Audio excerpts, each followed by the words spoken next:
Previously, on Time Ram episode 16. What we're doing tonight is extraordinarily enough Extremis. Extremis. Yeah, and Extremis is a little bit problematic for us because it's part of a series of episodes. Go on, one of you tell us who we're doing Extremis with. Jon Pertwee, isn't it? It is. Now, I made a note in my notebook. We replaced Carnival of Monsters because we're in the anniversary season, right? Okay. So we'll have the second Doctor turning up in the Nardole role.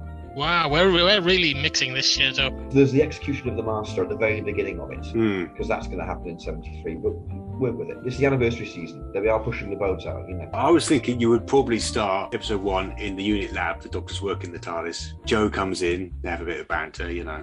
She's like, "You'll never get that working." He's like, "Just watch me." And then he goes into the TARDIS and it disappears. It's been hijacked. Joe is aghast. But then the Doctor comes out, he's on this planet, the planet of the Executioners, and that's how we start. So we start on that planet with him being led to execute the Master, presumably Roger Delgado. It looks a bit like Carnival of Monsters. I think it's a dreadful CSO background planet, you know, meant to be in the middle of nowhere with a caption slide of a quarry behind it or something like that. Yeah, the priest arrives and the Doctor goes to talk to him. Maybe he's like sort of offering to help the Master. So is the Master okay because the Doctor intervened and lost his sight? The Doctor's blind. He's going to be spending a large chunk of time coming up with a solution for that, and then obviously the specs, the shades, come into use. Yeah, it's going to be like Yeah. techno bollocks, isn't it? It's not going to be anything real world.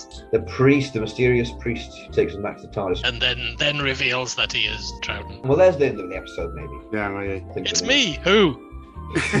Etc. Yeah, so episode 2, what, they head back to Earth? Do they head back to Unit HQ? Guess they'd have to, yeah. Do they stick the Master in a unit vault at this point then? I can imagine the Doctor saying he's got to stay by the Master's side for 1,000 years, and Delgado doing one of those eye-rolling things that he does. So all of units assemble, they're all in there, you know, Benton and Yates and Grigg, all of unit, maybe even Osgood. Corporal Bell may have turned up at the back. Yeah. And Mike's thinking, this is finally my chance to organise a day with showgrounds. He's made some cocoa on the Bunsen burner. He's talking about his Catholic background and how he decided to renounce it in favour of Buddhism and all that sort of thing. And then suddenly the Pope comes in. And he explains that they've got a text called Veritas, which anyone who translates this text commits suicide. Anybody who's read it has died, you know. They've died. Leave it at that. Yeah, so they enter this library and a light appears. And it's basically a portal. End of episode 2? Quite possibly. There's a priest in the book cage, and he's done the translation. And he says that he sent it. The Vatican's had a computer since the Middle Ages. Yeah. Oh, Vatipute. Vatipute. Vatipute. Maybe that's the Brig then. Maybe the Brig's dealing with Vatibot. Sounds like a Unity sort of thing. Okay. And Joe and therefore Troughton can play the Nardole part. And they go through the portal and they find themselves in the Pentagon. You beam, you know, everyone in the world gets called at the same time on their telephonic device. And it's like, and they all go, blimey, and commit suicide. So these scientists are about to blow themselves up. The Veritas has shown them that the world isn't real. Joe and the second Doctor are running away as the scientists set their bomb off. They get back into the kind of centre there, and the second Doctor, I guess, works out that they're in a simulation. Yeah. And he kind of steps out of the simulation Yeah. and disappears into digital static noise. Yeah. So as he's disappearing, is he kind of doing the full, oh my Gideon? Oh yeah, no, crumbs. Oh, GR. Oh, I'm not real. So yeah, and then Joe steps for another door and finds himself in the Oval Office in the White House. Yeah. The Doctor's turned up. He's managed to find an audiobook version of the Veritas, and he's had it read through. Yes. Read by Jon Pertwee. What the monks are doing is using this as a training ground, basically, as we find out. So yeah, one of these monks has sort of crept in behind them and deletes Joe. Mm-hmm. So yeah, the Doctor at this point realizes that he's not real. He's not the actual Doctor, but he's able to send this plot as an email to the real Doctor. So the real Doctor calls Joe, says there's something big coming. The Doctor, as soon as we get back to real Pertwee outside the Master's cell, the Doctor's not blind anymore. Yeah. And now, the continuation.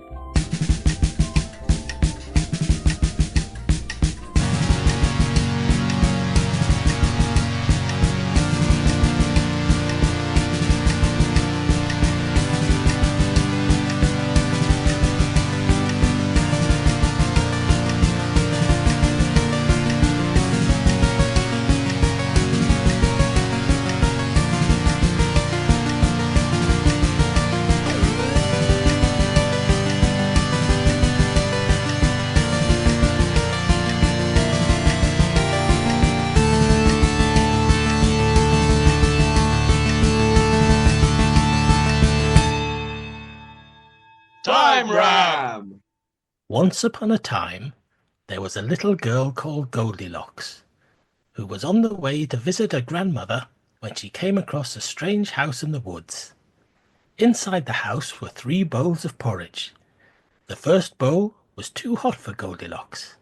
The second bowl was too cold. But the third bowl was just right, so she ate it all up. Goldilocks had just finished her bowl of stolen porridge when the owners of the house returned, who were 3 bears of varying sizes. "Are you going to eat me?" shrieked Goldilocks. "Nah," replied the smallest bear. "We're going to record a podcast where we take a randomly selected episode of Doctor Who and ram it into a doctor who doesn't belong there." "Oh, that sounds awful," said Goldilocks. "Fuck you then," roared the biggest bear, and all 3 of them mauled her to death, because that's what bears do. And this, boys and girls, is not that podcast. Welcome to Time Ram. I'm Paul Ferry, and joining me today are our usual gang, Barry Williams. Follow that. And Rupert Booth. I was wondering if Sean Connery was going to make an appearance at some point, because the whole situation seemed completely nourishy. Yes. These bears' lunches. But she didn't. Yes. I should stress, listener, that no children were mauled to death in the making of this podcast. Yeah, we want that on the record. Just, Yes. in case it comes up again, Yes. no children. In case... 0. Yeah, because people saying words have always translated into real events. Yes.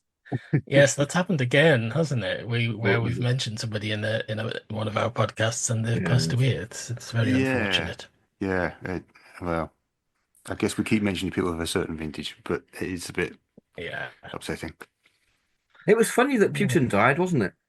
Yeah. We can but try. That was hilarious. Yeah. Yes. And just the day after Elon Musk as well. Yeah. Absolutely. I was rolling in the aisles, I tell you. What were they both doing in that balloon? That's the only question. Indeed. Yeah. Indeed. Yeah. I think they were trying to sell nimble bread. Why else would they be in a balloon? Wales. Exactly. Wales, indeed. They fly like a bird in the sky. They do. Yeah. They do. Yeah. Right, yeah. So anyway, enough. So I was just Enough of visualizing this. that moment. I mean, it was a lovely image. Enough of this wank. Today we're doing Time the wank. pyramid. Time wank. Time wank. Time wank. Yes. Today we're doing Pyramid at the End of the World. Is that what it's called? Yes, it is, isn't it? Yes. I keep having to remember it. There's so many episodes of things called something at the end of the world, or Yeah. Pyramid of something. It confuses a simple person like me. Only, this time it's going to have the 9th Doctor in it. That's correct, isn't it? I have remembered that correctly. Yes. Yeah. Yeah. So what do we think? Yeah, I mean, as an episode, I guess it's not that complex to do, apart from the fact that it's kind of part 2 of a 3-part serial. Yes. We haven't hit any Trial of a Time Lord yet, have we? But I seem to recall the consensus was that we just have to spread it over whichever Doctor gets it. I mean, I do have issues with the numbering system that's been adopted by this website. It's not even consistent. I mean, like the Utopia Sound of Drums thing being a 3-part, I disagree with. And then we got 3 episodes in the middle of this Peter Capaldi season, which tell a story, and they're each a separate one. So and we had part 1 in the Jon Pertwee era. Yes, we did. did. And now here's part 2 in the Christopher Eccleston era. So rolling with that. That kind of works, but I think the one after this, Lie of the Land, is gonna have to follow this because it's kind of got. Yeah. So whether we do that next week or whether we just wait until Lie of the Land comes up and see, that's going to be also be the 9th Doctor. Yeah. I think probably the most entertaining episodes of this are the ones where we start off completely fucked. So I think we let Lie of the Land lie where the land lies when Moran decrees the land lying area. And just work our way around with that. It'll be a Hartnell story. Yeah. We'll have to do, and we'll do a clever Moffat timey-wimey thing. I mean, the alternative would be to leave this episode leading into something else. I don't know. Yeah. I mean, if we completely stuck, we could appeal to a higher power. Yes. I don't have a Magic 8 Ball, but I do have a Magic 8 Ball app on my phone. Blimey, I thought you were going to grade. Yeah, no. So we could ask the Magic 8 Ball and get an opinion. Ask it. Let's get an opinion. Well, this one of the next one. Ask it what we're going to do. Yeah, ask All it. right. Ask what we're going to do. Ask it something now. Yeah, all right. Yeah. So what question are we asking? Are we asking if we're going straight into Lie of the Land? Yeah. Okay. Let me get my app up and running. Up and running. Okay, up and running. Okay, Magic 8 Ball. Do we do the Lie of the Land immediately after this episode? I'm shaking the ball. Signs point to yes. Oh. So I don't agree with it, and I'm not going to be dictated to by facsimile of you. Okay, well, we'll leave that for now then. You never know. We might get lucky. We might get the same doctor or the Lie of the Land. We won't. We'll get Hartnell. We won't. I mean, Yeah, we'll get Hartnell. Yeah. There's major issues already, really. Yeah, it'll take place before the first episode. Yeah. We're just lucky this one's taking place after the first episode, so you know. It'll be a Joe Martin Doctor story then. Yeah. Or a Philip Hinchcliffe Doctor. Yeah. Yeah. Well, it does mean in this opening 2005 season of Doctor Who, RTD's decided to shake off all previous continuity and produce a version of Doctor Who that's accessible for new viewers. It has simultaneously decided to follow up on a story that was made in the third Doctor era. Yeah, he has done it. Yeah. In its ballsy. Yeah. Well, the way I 30 look at years it ago. is it's like Rose on steroids. The whole thing's an utterly accessible story that's got the Autons in it. Oh, So- yeah. That's what you're Yeah, saying. Rose, Yeah. So yeah. he's done that. It's just Yeah. amped up a bit. Yeah. I didn't actually Yeah. mean Rose on steroids when I said I realised that might have been confusing. Yes. Something else was visualizing there, but obviously wrong. Yeah. Oh, fine. That Yeah. that's a different series. Mm. So I can kind of see him doing it. Okay. Ah, Issue number 2. yes. At the start of this episode, the Doctor's blind. Yeah. So when we did the Lie of the Land, not the Lie of the Land, when we did Extremis, we had the Doctor becoming blind at the start, if you recall, and then we had the second Doctor in Nardol's role. And then at the end of the story, the Doctor sends a message to himself in real life where he's standing guard outside the Master's cell. The Master at that point being Delgado, presumably. And suddenly he's not blind. Yeah. So here we are. Some 30 years later, he's blind again. In several different It's like ways. hysterical blindness, you know. He sees it, the monks again and goes, oh shit, I'm blind again. Maybe that's the monk's He plan. Rose on steroids who was busy oiling herself up in her room and it struck him blind. That's a reason. There we go.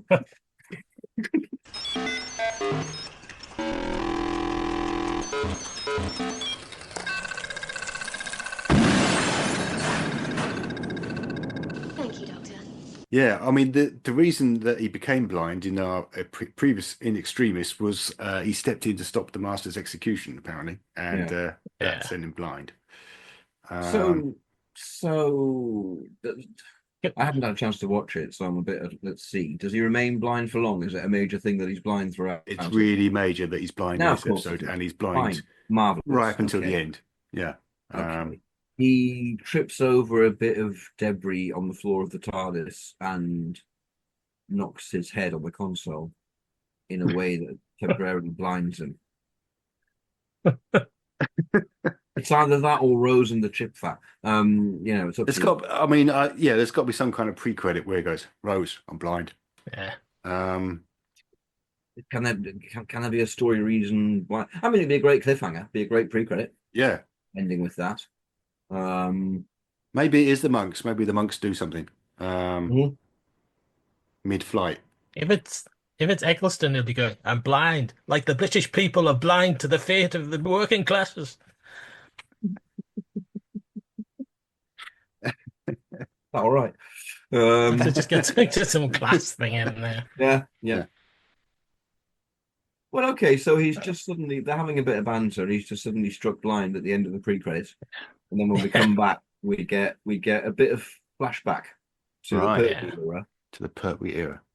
Um, Yeah, well, maybe it's the flashback that sends him blind. He has this kind of weird kind of, and then you get kind of clips and things. yeah, And then when he comes out of that he's blind. spasm, he's blind. Yeah. Yeah. Good. Yeah. Okay. Well, that's about as much. Yeah. About as much as we can do with that, I think. Yeah. Yes. Okay. Well, I mean, we Yes. could do I loads have of to other stuff with it. We could do loads of things. We could have it that the doctor's in a kind of medieval stocks being pelted with vegetables by Rose, who gets a lucky shot off and happens to hit his optic nerve and breaks it. It hits his optic nerve. Yeah, and breaks it Right. with a spud. Okay. Yeah, that's way better. Yeah. Well, I didn't say it was better. You just implied there wasn't much we could do, and I thought, well, we could do lots. Oh, yeah. No, None of it be any good or relevant. I was hoping for something good and relevant. So, well, The doctor was trying to sell Relevant. some nimble bread, No. and his balloon popped, and he fell to his blindness. He was at Agincourt, and It was at the Battle of Hastings. It's at the bottom of the sea. Being at the bottom of the sea doesn't blind you; it kills you. Different thing. I have to say, when I was watching this episode, I was thinking, I do wish we'd stop getting these kind of chillingly relevant stories. Can we not just have something kind of lighthearted? Can we not get the Mind Dropper or something? You know, Yeah, the Horns yeah. of Android Nymon. invasion. The whole Yeah, planet's 2 minutes from destruction thing was a kind of ugh. yeah. It's a bit topical. I mean, if we get turn left for our next throw, I'm gonna grade it. Turned left to be a great Arnold story. Yeah. Vicky You tried get a to nice work. holiday. He's hardly in it. Oh, True. it would be about whether Ian and Barbara should have followed Susan back to Totter's Lane, Ah. or if she just had gone off and snogged in an alleyway like they really wanted to. Mhm. Mhm. Of course, the answer to that is no. They shouldn't have followed her. It's weird. It It is is weird. weird. It's It is weird. It's- Ian and it's Barbara are weird. wrong Yeah. on every level. Yeah. Yeah, Absolutely. yeah. Yeah. I'm really starting to feel that when Barbara's tearing him off a strip and heads destruction, I think the doctor should turn around and go, "How the fuck on a minute? You know what? Following a 15-year-old around." I mean, Ian says at the time we shouldn't be doing this. Yeah, yeah, Do you fancy a quick snog? That's yeah. You should have. You should have. Maybe that's Barbara. What Barbara kind of was aiming for that. She was hoping that he'd go, "Oh, come on, let me Yeah. talk you out of it. Let's go Yeah. for a meal instead, or a pint, or a snog, or a Yeah. snog Yeah. pint, or a snog point. Yeah. One of snog them. pint, Yeah. snog pint with Barbara." Then, Yes. But good Lord, what would Snogpint be? No, I don't want to think about it. We should talk about the actual relevant story. We should. Yeah. Okay. Yeah. Ignore Bob with Snogpinting. I bet she'd be amazing at it though. The Snogpint at the end of the world. Yeah.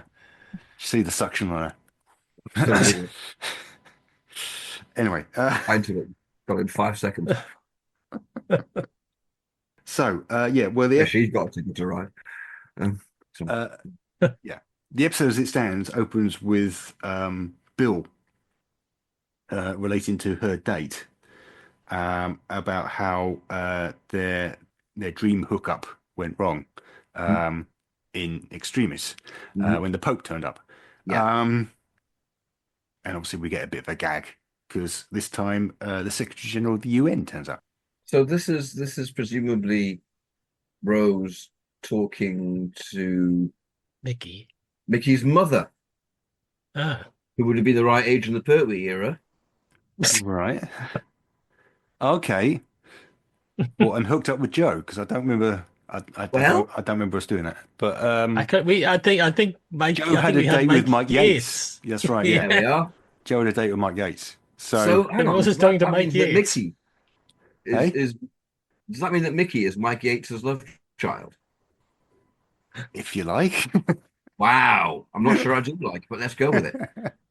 Let's make that Not with canon. Joe. I think there's a major reason why Joe and Mike Yates would not have produced Mickey. No, well, no. Be with Joe. With Mickey's mother. All right. Yeah. Yeah.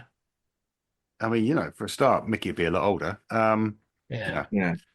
Right. So, Rose, no, Mickey's relation to family history about how his mother, no, hang on, his father, Mike Yates, failed to get off with Joe because the Pope turned up. Except none of this happened because it was all in a simulated reality. Yeah. Okay, good. Okay. Rose is going, why the fuck are you telling me this? Yeah, Rose is really doing that. Yeah, yeah. And then the door opens and it's the Secretary General of the General of the UN. United States.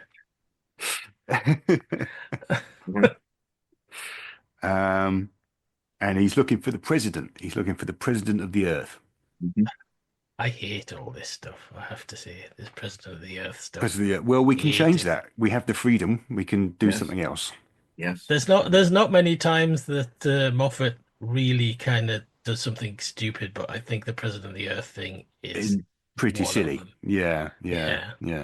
That is true.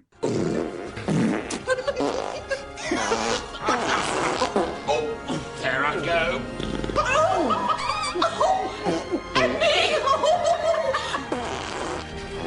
Excuse me, do you mind not farting while I'm saving the world? Which are rather silent but deadly. So, the Secretary General basically explains that there's a disputed area in this country I've never heard of called Turkmenistan, and a pyramid has appeared. It's between the Americans, the Chinese, and the Russian armies. It wasn't there yesterday, but it is 5,000 years old. So that's the pre-credit in the original version, which Yeah. doesn't fit anything that we've done here. No. So I'm throwing it open. I don't know. I don't know what to do.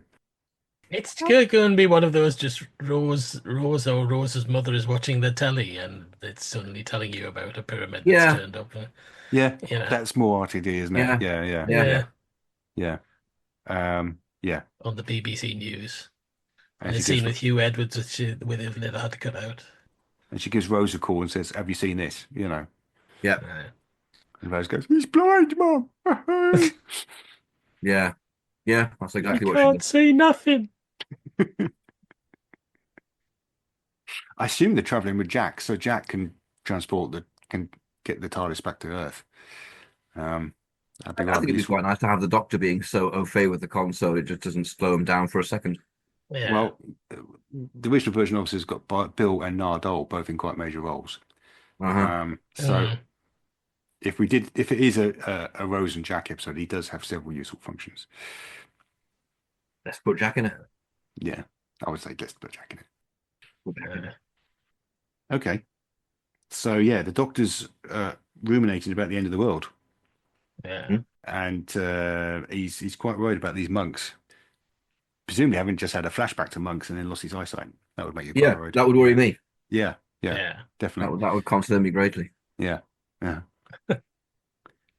They're probably going to be exactly the same, aren't they, the monks? And I think we said when we did the first one that they would Yeah.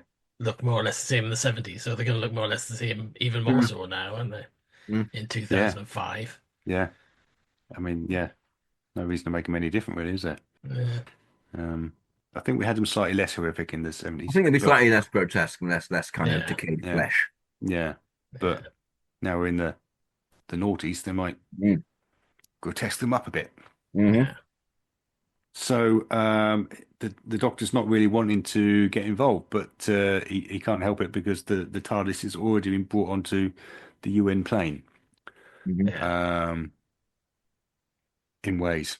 In ways. Yeah. In ways, yeah. Yep. I mean, it's not really explained in the actual episode, but somehow they got the TARDIS out of his office and it's on the plane, and he's not noticed. Massive wrecking ball. I Hit the think that's fucking wall out. Grab the TARDIS. that's implied. Yes. Yeah. Yeah. We don't actually see it. And then while this is going on, we're cutting back and forth to agri-fuel research operations, where we got a lady called Erica who's broken her glasses this morning, and her colleague's called Douglas, and he's been to a party the night before and is desperately hungover. And the monks are watching them on TV, so clearly they're going to be significant. Yeah. Did we want to cast any of these people?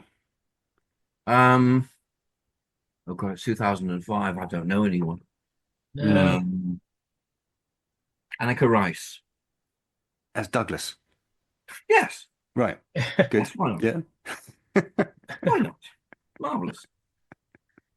I do like the fact in the original you've got an actress in there with dwarfism, and it's got no relevance whatsoever to the plot and is never mentioned. It's a nice touch. I love that, because that's the way to do it, not to kind of make a thing of it all the time and be always mentioning it.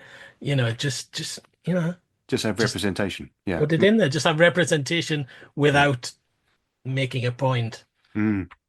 That's the way to do it. Always said Uhura. She just sat there and did her job every week. Yeah, but the fact that she was visibly there just behind the captain as it happened. They never did never made a thing of it. It's just yeah, true. So, are we changing anything here? Is the Doctor on the plane? Or we just going with it? I'm inclined to go with it. Okay. Yeah. As I'm a bit lost in this story already, I think it's not that far apart in production, really, is it? It's well, we're looking at less than 10 years, isn't it? Yeah.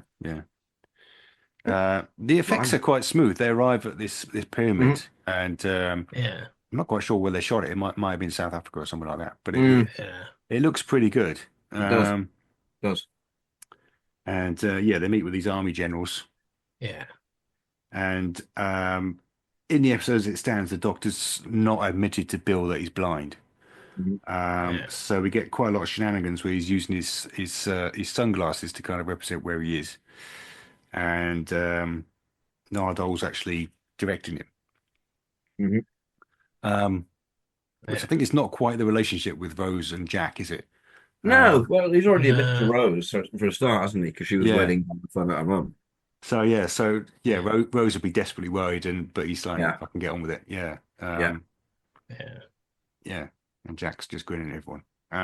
Jack's grinning at everyone. Jack's going up to Rose and going, "Hey, I've got working eyes. I can look you up and down." And Rose just punches him.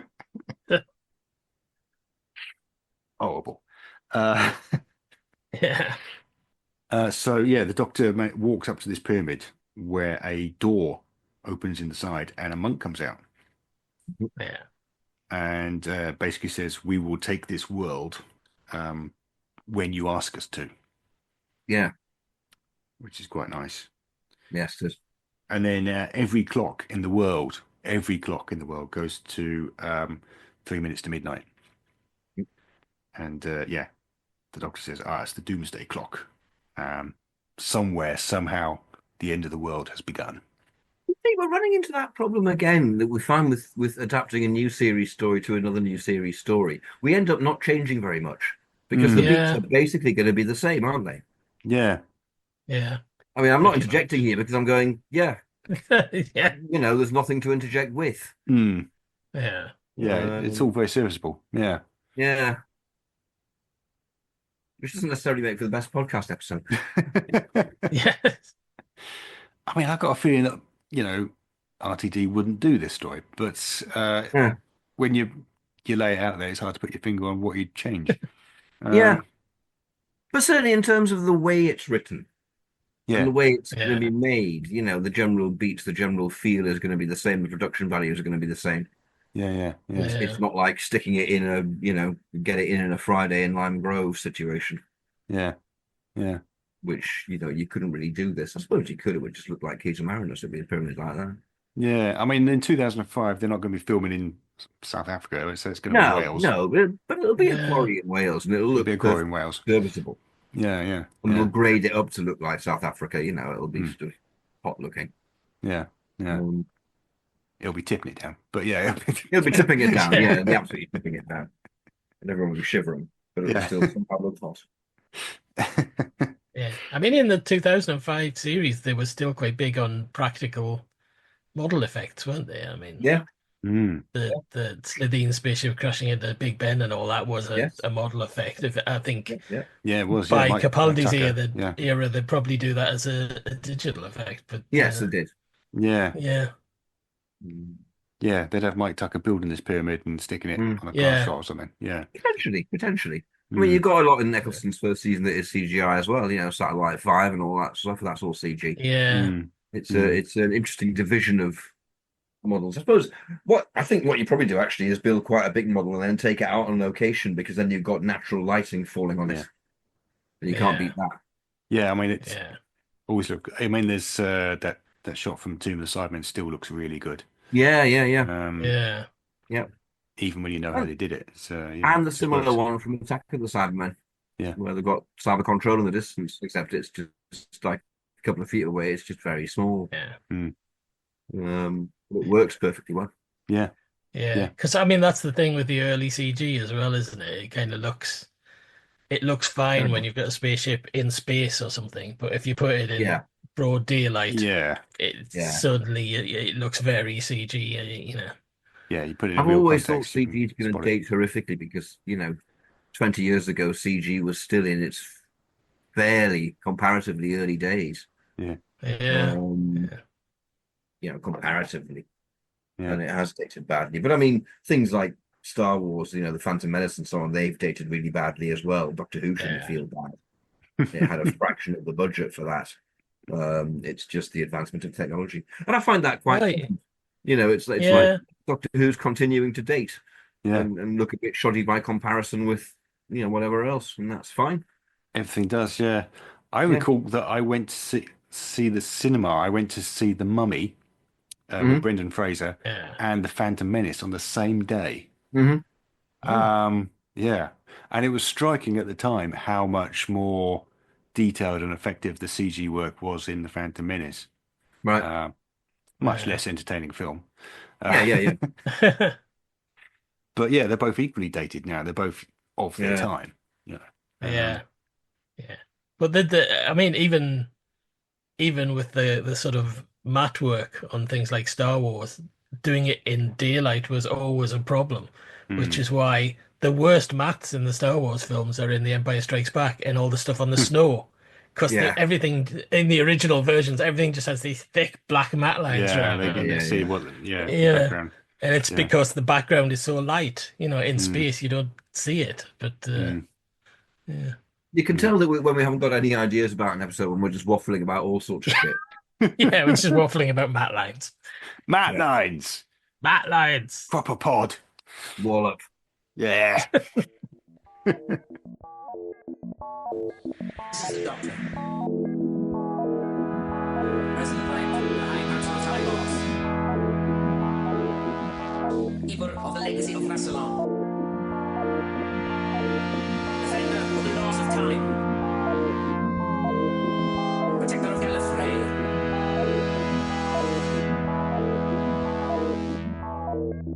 I did have a little think about what is different about the Ninth Doctor era, and it is that it's set in a much more realistic world, a much more working class, gritty world. The Doctor's not president of the world; he's not getting dragged off on airplanes. So, I mean, if we want to break this down in a bit more detail, I mean, obviously we started off on the TARDIS, where the Doctor's gone blind, and Jackie's put in a call to Rose, so they're not going to go straight to a plane. They're going to go to the powerless state. They're going to be watching it on the news. They're going to be with Jackie. They're going to be doing that instead. Yes, makes more sense. Yeah. And then maybe the Secretary General of the UN turns up on the powerless state. On the powerless state. As a reference to Extremis, where the Pope turns up. Well, you'd make a unit, wouldn't you? You'd do what they do in the Slitheen two-parter. Yeah. You bring a unit in to reference to the Pertwee era. Did that have unit in? I suppose Yeah. it did have unit in it. Yeah. Again, it's a callback, you know. Yeah. Yeah. Um, The Secretary General kind of goes up to Jackie's flat, and there's like kids jumping all over his diplomatic car, Yeah. pulling the little flags off. And, Yeah. Taking the tires off, you know. yeah. I kind of obviously Steve Plytas wouldn't be around to do it, but I wish it was Secretary General Wigner. Because I just love him. He's great. Yeah. Who is that speaking? I have no time to discuss it now, sir. Tell General Cuttle there have been mass landings of Cybermen in many parts of the world. Who are you? I am now controller of the Earth, resist us, and you die. So yeah, I mean, and the Secretary General's trying to persuade the Doctor to get involved, and saying, "You can come on my plane?" And the Doctor's, "I'll take my own, thanks. I've got my TARDIS here." You know, he's not interested in talking to the bigwigs. He ain't going on no plane. He ain't getting on no plane. Yeah. A pity to fall. So yeah, he's just gonna. Well, I assume he's pretending to the Secretary General that he's not blind, but he's going to say, "Yeah, I'll fly the TARDIS there and take care of it." Yeah. And the other thing I thought was the only Doctor that wears sunglasses really much is Capaldi. Yeah. Yeah. So I don't know what he's going to be doing about his blindness. I don't know. Wearing sunglasses. Okay. Because why not? Yeah. Yeah. Yeah. Okay. Yeah. I mean, again, we could come up with something else. We could, you could have some kind of probe crotch attachment that he uses to sense things in front of him instead of sunglasses. Well, you seemed a bit bored by the sunglasses thing, which is the thing that made sense. But I thought, well, again, if it's questioning for another idea, yeah. I wasn't questioning for an idea. I was just kind of right where I was next. Okay. Well, consider the probe crotch stuff. It's there. It's there if we need it. I do not wish to consider it. Maybe the psychic paper works kind of both ways. So as well as it kind of showing what people are thinking, he can see what people write on it without being able to see it. So Jack could be constantly writing, "There's a door in front of you." There's a door. Wouldn't it be easier to just whisper, "There's a door in front of you"? Well, yeah. I mean, the scene where he goes up to the pyramid, he's on his own. He's left them sort of at the barrier with the army guys. Yeah. And Nardole is literally whispering to him, "Right, there's a door open in front of you. Oh, there's a monk coming up," Yeah. Which is fine. You could have someone talking to him over headphones or whatever, Yeah. Jack, I think he's the most kind of military minded. Yeah. It's probably going to be Jack. Yeah. At the end of the day. Yeah. And then all the clocks obviously go to 23:57 or whatever it is. Yeah. We cut back to Erica and Douglas, who are making enzymes in their lab. And because Erica's broken her glasses, Douglas is having to do more of the work despite being clearly in no fit state. Yes. He's very pasty. Yeah.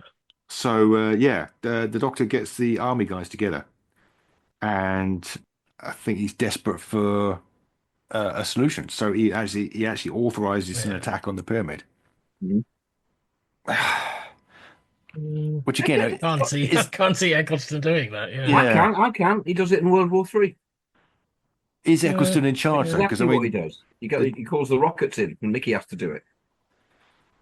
I mean, in Downing Street. So it's sorry. I was to say in this episode, the Doctor's explicitly in charge, which I don't think Eccleston's president of the world, is he? So I don't know. No, he's president of our hearts, though. Yes, they know who he is because they've rang. I mean, if we change it so it's unit rather than the Secretary General, Brigadier Lethbridge retired. Yeah. Then we can get around a lot of that sort of problem just by unit hand waves. Yeah. Has he got Which Mickey? isn't kind of secret signal to do. Maybe it is. I don't know. I wouldn't know because I'm not in unit and it's secret. Has he got Mickey still in his flat on his computer, being their man in Havana? Just for fun. Yeah. Just just go to your computer. Stay there. Wait. I'll tell you to do things soon. He's just there for months. So they authorize an attack on the pyramid, and all the clocks suddenly go to 2 minutes to midnight. Yeah. So that's probably a bad sign. So they send a bomber. A bomber comes overhead, and then a sort of a beam of light comes out of the pyramid, traps the bomber, and forces it down to the ground, and also a passing submarine while he's at it. Yes. Forces that down to the I ground. quite like the bit with the submarine. Yeah, it's quite fun. Yeah. Yeah. It's a fun submarine. It's not a yellow submarine, but it's a fun submarine. A fun marine. A fun. Oh no, that sounds like something that Captain Jack would like, a fun marine, wasn't it? Mm-hmm. Yeah. He's probably had a fun marine or two in his time. Excellent ballast tanks. Yes. Oh, yes. Okay. So I've missed a bit, which is quite significant, which is the doctors managed to get all the army leaders together. So you get the American general, whatever it is, the Chinese and the Russian guy. And they're all they get on quite well, really. Yeah. They're all quite matey. Again, I'm not hearing a lot of casting suggestions here. Well, it is difficult when it's kind of the modern series, the modern series into the modern series, because probably would be a similar casting, Probably would be quite similar. Yeah. Maybe we need to add a kind of second scrambler to the random number generator. That means it's always old and new being round. Yeah. I don't know what form that scrambler would take. I'm tempted to say bird quack for the Chinese general or the Secretary General, but it does feel a bit like we're always casting bird quack whenever there's anybody East Asian in anything. Bird quack, and it'll be, Bird quack was still around in 2005, I think, wasn't it? Yeah, it'll be dead soon, so let's use it while we can. Fair play. Yeah. Atomic Bork. Atomic Bork. Nice. He hasn't been tied to anything for a while. Yeah, it hasn't for a long time. That's true. Yeah. No. Yeah. He could be tied to the submarine. Riding it all the way down.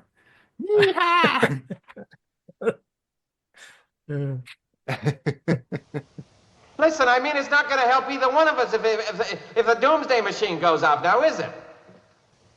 Dimitri, there's no point in you getting hysterical at a moment like this. So yeah, it's all gone quite poorly. So they decided to enter the pyramid. All the army leaders, I think possibly the Secretary General of the UN, he might be there as well, and the Doctor and Rose and Jack. They all go in there. It's clearly a trap. They have a conversation about how this is clearly a trap.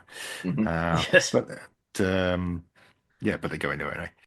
And then they find the monks inside. The monks inside, they've got a kind of a sort of a history loom. It's a sort of strange thing. Yeah. They simulated every outcome in such detail back in the 1970s that they know exactly what's going to happen in 2005, which is an issue for us, really, isn't it? Yes. Yes. They're just very slow at doing things. Yeah. Yes, the only way we could tie this together is if they predicted in the 1970s that this is going to happen in 2005. Or maybe they predicted it was going to happen in 2004 and it didn't happen, so they're precipitating events now. Yeah. To make sure that prediction is fulfilled. Doesn't really add anything to the story. I don't know. Yeah. I don't know. Yeah, this none of us can spread with inspiration this evening, are we? No. Because the episodes that are tied together in the modern series, particularly Moffat's ones, are so tied together that it's difficult to split them up over the years, Yeah, having 30 years between part 1 and part 2 is really awkward. Spanish. Yeah. I guess the only answer is if we assume that in Extremis the monk said we'll be back. Yeah. Because that simulated version of the Doctor defeated them. Yeah. We'll have to have a think about this. Yeah. So now they're up to the It takes about 35 years.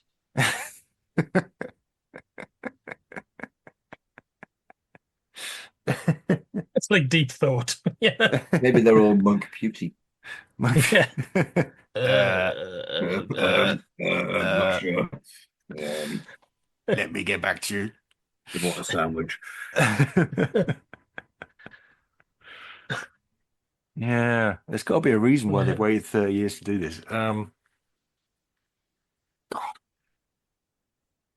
Gathering power. Yeah. But for reasons. It's always a good one. They had to gather the power, and it took them 30 years. Yeah. But it doesn't have to be kind of electrical power, or it could be political power or something. Yeah. I'm just thinking because I mean it was kind of a simulation in the original version, and we fudged over it a little bit. But I mean, computers in the 70s weren't really up to that kind of calculation. But then again, these are alien species. It's alien species, so it doesn't help us much. Boss was amazing. Boss was amazing. Yeah. Boss was a fucking AI. Yeah, he had fine singing voice as well. Yeah. It did. So, Doctor Who computers could do amazing things in the 70s. And they had Vatipute at the Vatican. Yeah, Vatipute, that's right. Yeah. Yeah, they did. Yeah. I mean, Wotan was doing pretty well 10 years before this, so I don't think we need to worry about what computers can do. We've got Mars probes by the 70s, I think Vatipute and I can't say it. Vatipute and Wotan should have their own series. Like a 1970s cop show. You can see the action-packed title sequence now. They're just standing completely still. I'm just imagining them as a pair of old queens sharing a house in a sort of sitcom. I'm thinking those computers just spin their ears to each other.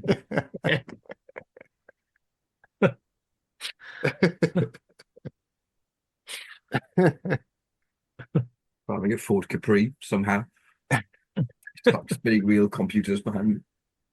All my travellings throughout the universe, I have battled against evil, against power-mad conspirators. I should have stayed here. The oldest civilization. Decadent, degenerate, and rotten to the core. Power-mad conspirators, Daleks, Sontarans, Cybermen. They're still in the nursery compared to us. 10 million years of absolute power. That's what it takes to be really corrupt. I think we have to have it that the monk said, yeah, we'll be back. And yeah. And they just went away for reasons. They went away for reasons. They've and come now they back. come back for reasons, yeah. They've blinded the doctor. Yeah. For all for reasons. reasons. It's all good. Look, Fort of Doomsday. What the fuck is Monarch's plan about? What the fuck? We don't need to worry that much. No. Fort of Doomsday is a canonical Doctor Who story. So they've gone away for they're aliens. We can't fathom their reasons. They've gone away and come back for reasons. Yeah. Okay. And they've made the doctor blind for reasons. For reasons again. Yeah. There's for some reasons, hand wave with explanation. ways. Yeah. Which we can't be bothered to come up with. Okay. No. Fine. Yeah. No, we can't. That's quite right. We're pretty good on time round. I mean, we put the work in, don't we? We're allowed to be off. Okay, so the monks, they've got a time loom or whatever it is. It's a lot of fiber optic cables, let's be honest. Dangling from the ceiling. And they're kind of fondling them.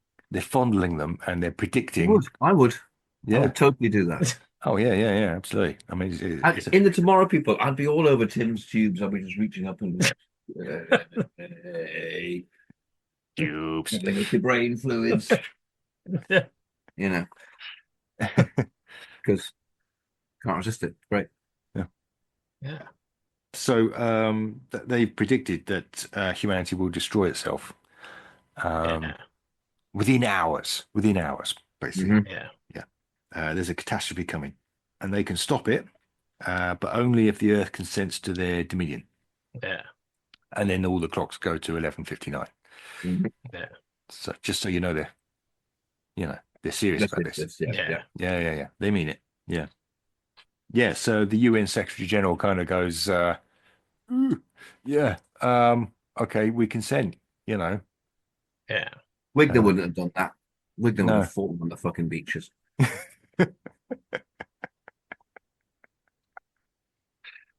We can make it Wigner if you want. Steve Clytus would have been dead. Okay. It would have to be son or daughter of Wigner. Okay. Wigner Jr. Yeah. Yeah. All right. Yeah. So he kind of goes, I consent. Yeah. And they kind of they put their hands on his head, Mhm. and they go, "Fear is not consent," and it explodes. Yeah. So everyone takes a bit of a step back at that point. It's Mhm. kinda, Yeah. Does Eccleston grin and go, fantastic? Probably. Yeah. You stop exploding while I'm trying to save the world. Yeah. Meanwhile, back at the lab, Douglas is still a bit of a one-man disaster area. He's in his hazmat suit, but he's taking his hat off. You know, that's not going to end well. No, that's it. No. It's really not going to end well. And indeed, it doesn't end well because he dies and then melts. Yeah. I mean, I tell you, his next performance review, serious words are going to be had. Let's put it that way. He's not going to care though because he's liquid. Yeah, well, he is past caring at this point. It's but not acceptable to melt on duty. Think about what you've done. If you want to melt when you're at home, that's fine. So, Eric is obviously slightly concerned about this. Yeah. Okay, so we're back at the sort of army base with the Doctor and Jack and Rose and all the generals. Yeah. They're trying to work out what's going to destroy the world. Yeah. And there's quite a lot of stuff here where the Doctor takes all their top secret documents and puts them online. So that everyone can have a look at them and try and work out what the problem is. Yeah. I guess including Mickey. Maybe Mickey can be involved. He's kind of having a look on his computer. Yeah. Yeah, I forgot about Mickey. Yeah. Yeah. Oh, no, we parked him. The Doctor said, go and sit by in front of your computer and wait. Well, there you go. He's by his computer. He's looking at his secret documents on the computer. It could be, I suppose. It could be. Yeah. I just think it's funnier if he's literally just sat there waiting, just doing absolutely nothing at all, just going, any minute now, we're leaving. Poised, ready for action. He's the robot dog. So, they spend quite some time trying to think about whether it's going to be war. And the generals kind of shake hands and say, yep, it's not that. And then after a while, they start to focus on various biochemical trials that are going on around the world. But that's not quick enough for the generals. They decided to surrender. Yeah. So they go back to the pyramid. They all head off. And the Doctor sends Rose with them. Yeah.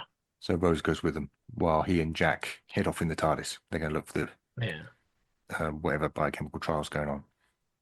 When they're in the TARDIS, the Doctor gets Jack to switch off all the cameras in the labs because he realised that the monks are watching what's going on through the cameras that are already there. So he switches off the security cameras in every lab in the world in ways, and then the one that switches back on again, that's the one that they're watching. Cunning plan.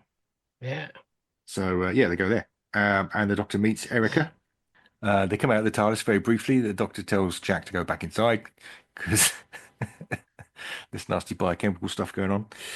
Yeah. So he goes back inside. He kind of tries to take off in the TARDIS and then he collapses on the floor. So that's not gone well.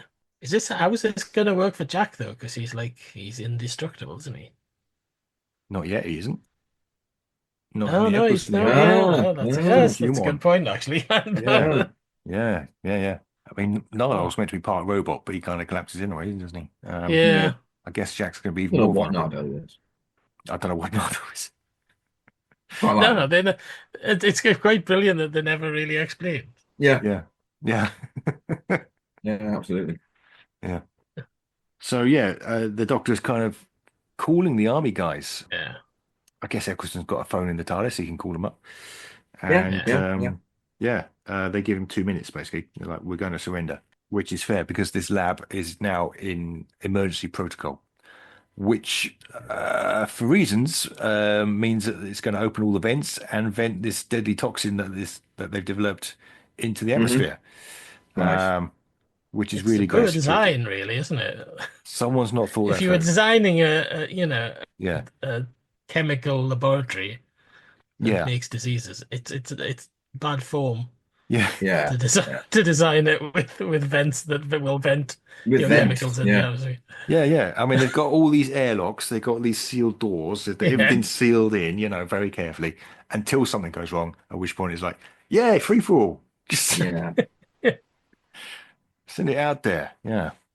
It's a bit like, you can imagine the design a bit like that Monty Python sketch about the abattoir.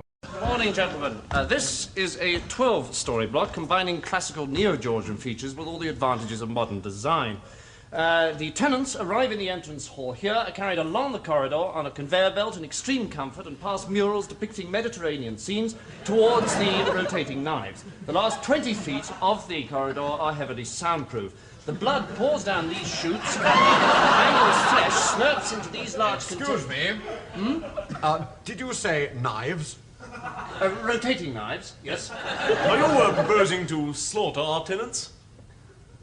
Does that not fit in with your plans? Well, and then the biochemical lab has these doors that open and everything can go outside. You write this thing down like Meglos's lab. You just want it in, if like red alert goes, and it's in the earth and it's gone. It's just gone now. Yeah. Yeah. Probably make more sense to be fair. Yeah.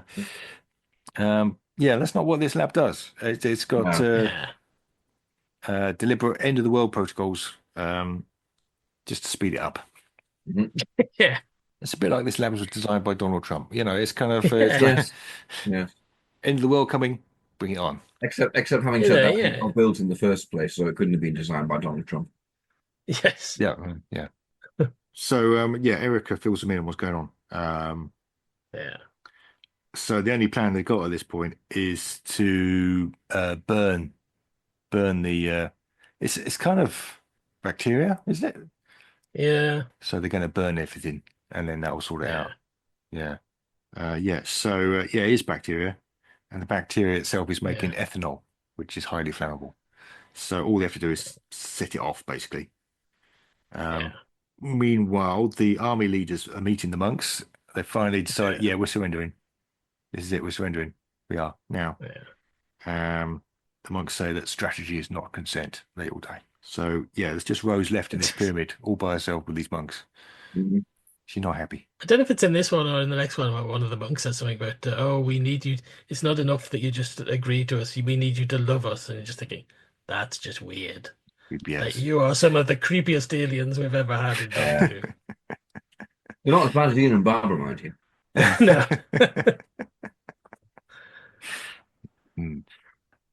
So she calls the doctor on her phone. She's she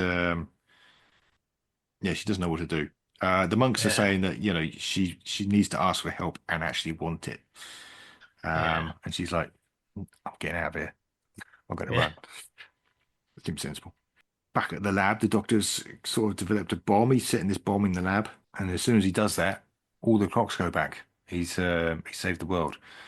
The only problem is that he's stuck in this lab, and he can't see the tumblers on the combination lock on the airlock door. Oh yeah. Erica is on the other side of the door. She can't tell him. Jack's collapsed in the TARDIS. He can't help him. So he's basically fucked at this point. So Rose, quite appropriately, this is for Rose. She can't let him die. She won't let him die. Yeah. She runs back to the monks and gives consent. Yeah. And as you were saying, Paul, they kind of go, love is consent. We want you to love us. Love us. Love. We demand love. We are nonces. We're not creepy, honest. We are from the planet Nonce. We are from the non-sphere. They give the Doctor his sight back. Yay. Haven't taken it away in our version, so that's a bit kind of... Oh, well, that's why. It's the long game. That's precisely why they took it away. Yeah, okay. We're getting the explanation now that it all comes to make sense. Okay. So, the Doctor puts the combination in and escapes just as the lab explodes. Yeah. And they kind of go, yes, enjoy your sight, Doctor. Now see our world. Which leads into the next episode. Yeah. Yeah. which is Yeah. something. Yeah. So yeah, we need to decide how this ends, I guess. I mean, what are we leading to? Are we going to decide later? I think we'll have to decide later because we're going to get a different doctor for it. Yeah. So we'll have to retcon the end of this one. I mean, in context, it leads straight into the lie of the land, which obviously starts off with the world under control of the monks. But if that's happening in the Hartnell era or whenever, so we have you could have them going. Sorry, okay. I was just going to say you could have them going. Now you will see our world in another 35 years. I think, we have a Schrödinger's ending now, which is either it goes like that or it goes like, the companion goes, "Oh no, that's really worrying." Rose has a bit of a conniption about it, and Doctor goes, "Nah, don't worry, sorted that out years ago." And then BBC4 show the Hartnell story that evening. Oh, these monks are fucking weird. We have to see. Yeah, we can't really decide what we're going to do with it next until we eventually get Lie of the Land and see. Until we get there, yeah. That's why the ending is now up in the air. So there's a 1 in 15 chance we may get a same Doctor. If I see Moffat again, I'm going to punch him in the nose. Yeah. Okay, I know to do that when Roop's pitching to him. Oh no, that's exactly when I'm doing it. Yeah. No, right, okay. Noted. Advance.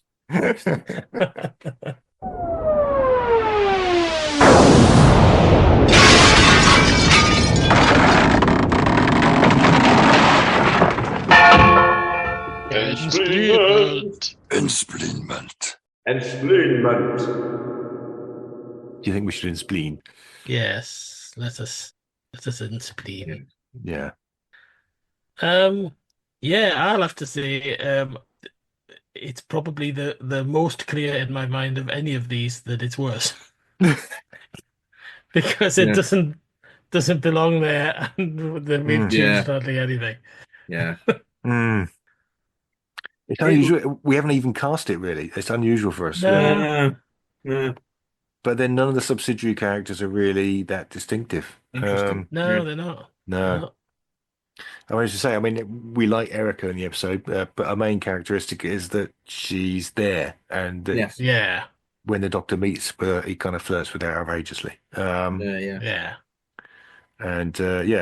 it's nice that they got an actress of short stature to play her, but that's the only thing about it that stands out. I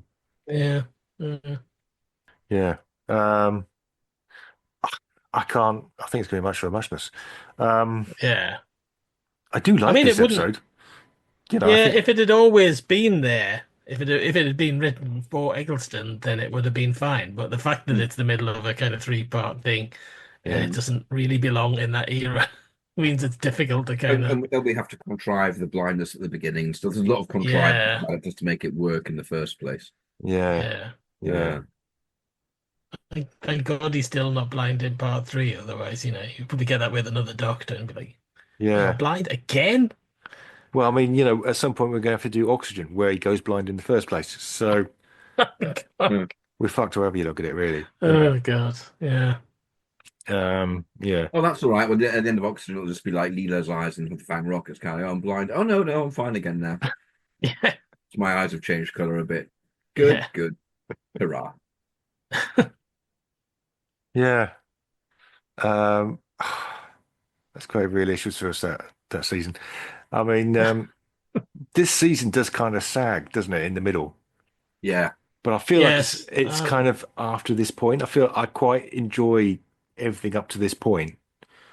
And then you get the next episode, Lie of the Land, which is a real clunker. It's terrible. Yeah. I seem to recall finding this one middling.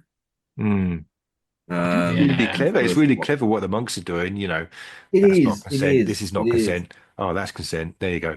But it's one of those ones that I ended up going a bit kind of meh. That was all right. And there's no good reason for that. Like you say, there's lots of clever stuff going on in it. Some really quite striking visuals, like with the pyramid and so on. But yeah. And also, I think it covers similar thematic ground to the Zygon one in the year Yeah. before. Yeah. And I remember thinking that at the time, thinking this is, it's not the same plot, it's not the same idea, but like No, but thematically, it's Yeah. similar. Yeah, I you're mean, thinking, and it's we've the kind of been same. here. It's the same writing team. It's Peter Harness and Moffat writing together. Yeah. So yeah, it's. Yeah. I think they obviously felt, oh, we got a bit of a hit with this Zygon one. Let's do something a bit similar to that. Yeah. Yeah. Which, then becomes a very well trodden path. But Yes. yeah, it's a weird one. It's always Moffat episodes that causes problems on this podcast. Have you noticed? Yes. Yeah. I'm thinking that. I mean, this is very much the same situation as the Doctor goes to war. Oh, let's kill Hitler. Yeah. In a different Doctor's era. It was very, very continuity heavy. Yeah. And not a huge amount of plot to talk about. Yeah. So, No. Shall I do some numbers then? I would say 6 out of 10 for this one. Oh, yeah. Oh, I see. Oh, yeah. Yeah. Oh, yeah. Yes, No. I meant, yeah. Yeah. I don't think I could give it more than 5 out of 10 because it just doesn't feel. I'm not That's feeling it. Yeah. No, it's just uninspiring. Yeah.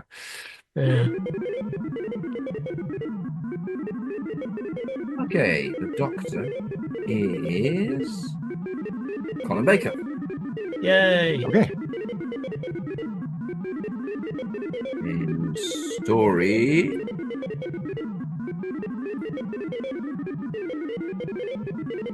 $13. Oh. Okay.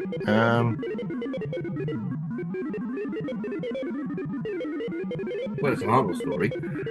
Yeah. I'm just trying to look at. I've lost my page that I normally go to with all the Doctor Who story numbers on it. Let's see if we can find it. Here we are. Right. 13 is the Web Planet. Colin Baker and the Web Planet. Oh, win. Colin Baker and the Web Planet. Fuck. Fuck yeah. I mean, it's going to look like Time Lash, but it's going to be glorious. It is going to look like Time Lash, but it's going to be glorious. It's going to be incredible. Wow. Oh my God. Yeah. 3 45-minute epic. Wow. Yeah. Oh God, yeah. With just the Doctor and Perry, so we're dropping some companions there, which creates unless they take Howard issues. We might and his cheese fluid. We might have to lose the Optra. So we're not losing the Optra. The Optra were added in at the last minute to pad I don't believe this. I don't believe this. Richard Martin says this. I don't believe it. I just don't buy it. I don't believe the plan for a 6-part story. You don't just. He said he did it at the last minute. You don't build that many costumes at the last minute. Yeah. Without budgeting for them. I think it's a bit of a Donald Toshism, this. Yeah. Oh, I invented them. Oh, did you, Richard Martin? It's like while you were smearing your jizz on the lens of the camera to make it look all smeary and strange. Because that's what you did, isn't it, Richard Martin? They're all night. It's alien, is it? Oh, I wonder whose jizz. It'll be Gary Downey's jizz in this, won't it? Oh God. Let's not talk about Gary Downey's jizz. Or just his peculiar lactations. Marvelous. All sorts of things that smear on the camera lenses. It should be the epic climax to season 22. Yeah, we're talking That's epic fantastic. climax, definitely. Yeah. Nice. They reckon Colin by Baker's Graham epic web Barber. climax. There's your episode title, Richard Martin's epic climax. Well, it'll be Richard Martin, will it? It'll be Peter Moffat. Peter Moffat. Let's give it Graham Harper. Let's give it to Graham Harper. Let's give it to Yeah. Graham Harper. Yeah. Yeah. That gives you half a chance. Yeah. Oh, and if they would script editing, like half the people in it will die. But that'd be Perry then. Well, and other characters. But Perry can only die if she gets possessed. But maybe she gets possessed by the animus in the brain. Sits up bald and goes, I am the animus. So, I mean, you've got the Doctor and Perry in it, so half of them died. That's Perry gone. So, you know. Yeah. It's fairly grim anyway. You've got that Optra It is. sticking her head in an acid hole. Yeah, that's true. Yeah. Yeah. And Monoptera getting their wings ripped off. Yeah. Yeah. I mean, it'll fit the Grand Guignol quite well, actually. Yeah. It'll be well savory. Yeah. Yeah. Okay. Yes, good. That'll be excellent. It will certainly be easier than this was. Let's face it. It is. Yes. Yeah. There's plenty we can change. Okay, that was Time Ram. Join us again next time for the epic spectacle, and it will be epic, of the Sixth Doctor in the Web Planet. Can you imagine? And can you? We can, and we will, and you'll be able to hear it if you tune in next time. I've been Paul Ferry, and probably still will be next time. And I've been joined by Rupert Booth. Yes, good night. Hello. Yes. And Barry Williams. Hello, goodbye. Yes, and hello, goodbye from all you at home. That doesn't make sense. Anyway, we'd like to thank Ben Jones for our music, and if you want to follow us online, it's still really complicated. Roop can be found on X at or Twitter, or whatever you want to call it, at Rupert Booth, and you're also on Blue Sky, is that correct? Yes. I am. We're all on Blue Sky. Barry Williams is on Blue Sky and Tumblr, correct? Yes. And we're going to have to write this down. Yeah. And I am on Blue Sky and Tumblr, and also Threads and Instagram. I'm just a whore for the socials. Yeah, we've also got our own website at timeram.com, and if you want to support the podcast, you can leave us some money on Patreon and get access to some extra bits and bobs and bits. Or you could, if you want to support the podcast in a cheaper way, you could just leave us a nice review wherever you get your podcasts from. I think that's it, isn't it? Yes, it is. Anyway, goodbye. Goodbye. Bye. Bye. Yeah, that's it.